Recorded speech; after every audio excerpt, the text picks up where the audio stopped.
Alberto Lleras Camargo de la Universidad de los Andes. Además, fue el primer director del pregrado en Gobierno y Asuntos Públicos entre el 2014 y el 2018. Profesor Sebastián Vittar, bienvenido a Colmundo Radio. Muy buen día. Muchas gracias, buenos días. Qué gusto tenerlo con nosotros. Bueno, hablemos un poquito e iniciemos un poco con una de esas máximas que tal vez dijo anoche el presidente, y fue que la forma como se viene erradicando y combatiendo el narcotráfico ha fracasado. ¿Puede ser así? ¿Es así? ¿Qué podemos decir al respecto? Pues el enfoque de lucha contra las drogas prohibitivo, en donde las drogas son solamente un enemigo y sobre todo un enfoque militarista contra las drogas, sí ha fracasado. Las drogas son un negocio demasiado potente para los grupos ilegales, y parte de la razón por la que es tan potente para ellos es porque es ilegal. Esto no quiere decir que no tenga unas consecuencias muy negativas en la salud pública, el uso de drogas, especialmente la cocaína y drogas más fuertes, pero el problema, cuando lo abordamos como un problema solamente militar, un problema de guerra contra las drogas, pues evidentemente en 40, 50 años de esa lucha contra las drogas no se ha logrado acabar. Profesor, en cuanto al discurso que ha dicho el presidente Gustavo Petro, en cuanto a esa situación donde se exponen las vidas de muchos policías, se exponen las vidas justamente de quienes enlistan a las fuerzas militares, haciendo esa erradicación que se tienen que enfrentar con estos grupos armados, y justamente se habla de esa sustitución de cultivos ilícitos de una forma, digamos, manual, o que lo hagan con acuerdos campesinos. ¿Qué tan viable es para justamente lograr cumplir las metas? Ese es el problema central. La política de Gustavo Petro de lograr sustitución por medio de erradicación manual y sustitución de cultivos también ha fracasado.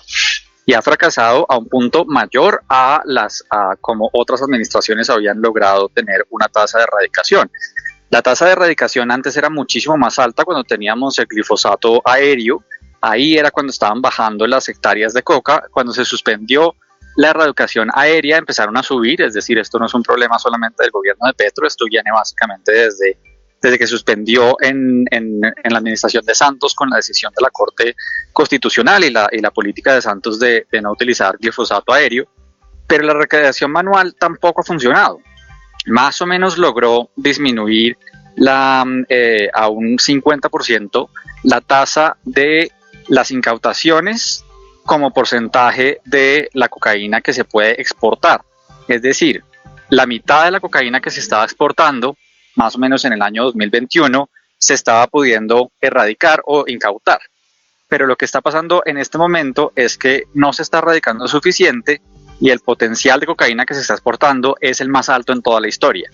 Entonces el problema que tenemos es que tampoco este gobierno ha logrado una tasa de erradicación efectiva, ni siquiera erradicación manual, y tampoco las incautaciones son suficientes para bajar la cantidad de cocaína que llega a otros países.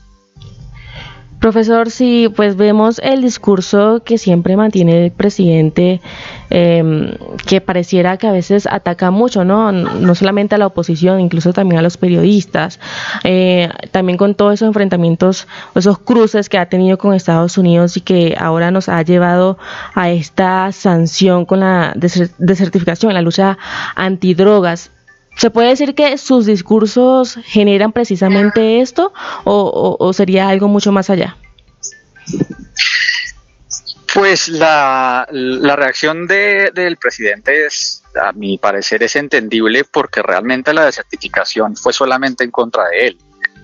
La forma como los Estados Unidos explicó la desertificación es que los Estados Unidos reconoce el trabajo de las fuerzas militares y de policía, y reconoce que han sido un aliado muy importante para los Estados Unidos, y reconoce además que esa cooperación es muy importante, y por lo tanto pidió el waiver, que se modulara la desertificación. Por lo tanto, hasta el momento no ha habido ninguna sanción real en términos de cortar la ayuda, la cooperación en frente al tema de las drogas. Es decir, la cooperación con la policía continúa. Pero lo que sí dijo muy claro el gobierno de Trump es que está desertificando a Colombia por su gobierno. Es decir, a mí no me sorprende que Gustavo Petro reaccione de esa manera, porque básicamente es una desertificación contra él. es obviamente contra Colombia, pero las sanciones realmente no se están sintiendo por el waiver, las cosas siguen tal y como estaban, pero simbólicamente sí se le hizo un regaño muy fuerte a Gustavo Petro directamente a su gobierno. Sumado a eso que usted nos responde, y que le hayan dado 10 meses más, esto también implicaría dentro de su análisis que tal vez Estados Unidos directa o indirectamente está ya interviniendo y está presionando para que volvamos a un gobierno de derecha o a un gobierno más cercano a lo que ellos quieren. Tal vez habría un poco de presión. A ver, el gobierno de Donald Trump claramente tiene unas preferencias políticas, eso no lo han ocultado en ningún momento, y si nosotros vemos, el gobierno de Gustavo Petro estaba fracasando frente a la lucha contra las drogas desde el primer día, y de hecho los gobiernos anteriores tampoco habían tenido mucho éxito. Y durante el gobierno de Gustavo Petro, mientras que estaba Biden en la presidencia de los Estados Unidos, no hubo ninguna desertificación. Es decir, sí hay un tinte político aquí detrás de que la primera desertificación que llegue en el primer año de mandato de Trump. Eso es inocultable, y el secretario de Estado Rubio también tiene una animadversión por Petro que es muy clara y que es histórica. Entonces eso no se puede negar. Ahora, lo que pasa es que Colombia también se comprometió con unas metas de erradicación y con unas metas de disminución del tráfico de droga hacia los Estados Unidos y no cumplió. Eran las mismas metas del gobierno de Gustavo Petro y no se cumplieron. Entonces, al mismo tiempo que uno reconoce que esto es una reacción política del presidente Trump en contra de Petro, uno también tiene que reconocer que el gobierno de Petro no ha cumplido en sus objetivos de lucha contra las drogas. Profesor, adicionalmente digamos, unas consecuencias que se tendrían justamente en la lucha antidrogas para el país tras esta decisión de Washington de la desertificación, también qué implicaciones tiene en otros ámbitos, por ejemplo, en los ámbitos comerciales, la mirada internacional hacia Colombia, ¿se estaría de alguna manera cerrando justamente por esa posición en la que, digamos, que entre comillas Colombia no estaría contribuyendo a esta erradicación de los cultivos ilícitos? Pues gracias a que se utilizó el waiver por motivos de seguridad nacional, no hay sanciones claras. Hasta el momento no se ha anunciado una sanción clara, que sí podría haber habido. Si no hubiera habido waiver, básicamente el gobierno de los Estados Unidos y el Congreso de los Estados Unidos quedaría muchísimo más limitado a cooperar con Colombia, y de hecho podríamos perder acceso a créditos del Banco Interamericano de Desarrollo, del Banco Mundial, en un momento en donde de ahí está saliendo una financiación muy importante para las ciudades y para el país. Entonces, si no se hubiera hecho el waiver, sí hubiera habido unas consecuencias muy graves para la estabilidad económica, sobre todo para la liquidez y la posibilidad de conseguir créditos que necesitamos en Colombia. Afortunadamente eso no pasó. Creo que la decisión de Washington fue mucho más simbólica y evidentemente es contra el gobierno, y quieren dejar claro que no les gusta el gobierno de Gustavo Petro y no les gusta la política antidrogas del gobierno de Gustavo Petro, pero no tomaron decisiones concretas que vayan más allá. Entonces seguramente es una señal simbólica negativa, pero en el momento de aplicarla con sanciones específicas, pues realmente es que no hay mucho.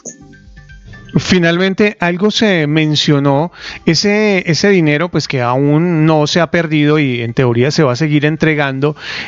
He escuchado y algunos dicen, profesor, que ese dinero no 100% llega pues líquido, también hay como se reciben helicópteros, armas, y algunos critican pues que tampoco se entregan como equipos y armas de primera calidad, que hay un poco también de ese dinero está supeditado a hacer unos intercambios casi que obligados que tampoco benefician mucho a nuestro país. ¿Qué de cierto hay en esto? Es cierto que eso no es un dinero que se le consigne al presidente para que lo gaste en lo que quiera. No es un regalo que se está entregando con libre destinación, eso es cierto. Esa es una plata de cooperación voluntaria que quiere dar los Estados Unidos frente al argumento de la corresponsabilidad en la lucha contra las drogas, que es un argumento que hemos utilizado desde Gaviria, incluso desde Barco, pero que se consolidó muchísimo con Plan Colombia, con Pastrana, con Uribe y más adelante, en donde el convencimiento es que esa es una cooperación porque le interesa a los Estados Unidos lograr reducir la producción de coca en Colombia. pero esa cooperación muchas veces viene a través de cosas físicas. Por ejemplo, los helicópteros Black Hawk pues son cooperación, pero se le compran a una empresa en los Estados Unidos, esa empresa le entrega los helicópteros a Colombia, y de hecho aquí en Colombia es que nosotros le pusimos las armas a esos helicópteros. Entonces eso no es raro, eso no es un cheque en blanco que se le regale la plata al presidente para que haga lo que quiera. Obviamente también hay unos intereses de compañías de los Estados Unidos de ser beneficiarios de esa cooperación. Entonces las compañías de los Estados Unidos quieren que esa cooperación sea para comprar sus productos, por ejemplo los helicópteros, y ellos nos mandan los helicópteros. De todas maneras, lo que nos llega ha sido muy valioso. La transformación de las Fuerzas Armadas de Colombia después del 98, que le permitió recuperar básicamente el país al Estado, pues fue gracias a que tuvimos una cooperación de los Estados Unidos muy importante, incluyendo los helicópteros. Entonces sí, la cooperación no llega en un cheque en blanco, pero sí llega en unos elementos que hemos utilizado de una manera muy positiva. Y la otra forma en la que llega, que es muy importante, es el entrenamiento que recibimos de los Estados Unidos, y parte de ese entrenamiento es en el uso de los equipos que también nos vende o nos da por cooperación los Estados Unidos. Es evidente la molestia que pues mostró el presidente Gustavo Petro anoche en la locución, justamente digamos al decir palabras como al presidente de los Estados Unidos que él estaba acá, que lo estaba esperando. Evidentemente pues digamos que es una actitud un poco fuerte. ¿Cuál tenía amigos traficantes allá en Miami? Sí, un calibre fuerte. Exactamente. ¿Cuál es la posición que debería realmente tomar el presidente Gustavo Petro? Y si no el presidente, desde el gobierno, ¿cuál es la posición que se debe tomar durante estos 10 meses para lograr restablecer esa certificación? A ver, pues lo que ha pasado realmente desde que asumió el presidente Trump es que la política exterior hacia los Estados Unidos no la ha hecho el presidente directamente, o por lo menos no ha sido el canal prioritario, sino que ha habido otros canales de personas que trabajan muy de cerca al presidente, que son muchísimo más, que tienen cabeza muchísimo más fría y racional, y que entienden la importancia de la relación con los Estados Unidos. Si fuera por Gustavo Petro ya habríamos roto esas relaciones. La forma como Gustavo Petro se refiere a los Estados Unidos pues sería suficiente para que tuviéramos unos problemas mucho más graves. Recordemos lo que pasó con ese trino de las 3 de la mañana de Petro sobre los migrantes, que casi acaba la economía de Colombia. Afortunadamente ha habido otras personas que han intervenido por canales mucho más discretos y diplomáticos, como el embajador en Washington, García Peña, incluso la misma Laura Sarabia, el embajador Murillo, antes de que saliera de la Cancillería. Son personas que han logrado mantener un canal directo con los Estados Unidos, mostrando el interés de cooperación y mostrando la importancia que tiene esa relación con Colombia. Entonces el presidente Petro puede trinar y puede decir todo lo que quiera de una manera muy incendiaria y irresponsable, pero hay personas responsables afortunadamente que sí están haciendo que la relación funcione. Pues profesor Sebastián Vitar, agradecerle inmensamente por atender a Colmundo Radio. Lo estaremos llamando para conocer más pues de esta situación política que se da en el país. Gracias por atender a Colmundo Radio. Un feliz día. Gracias a ustedes.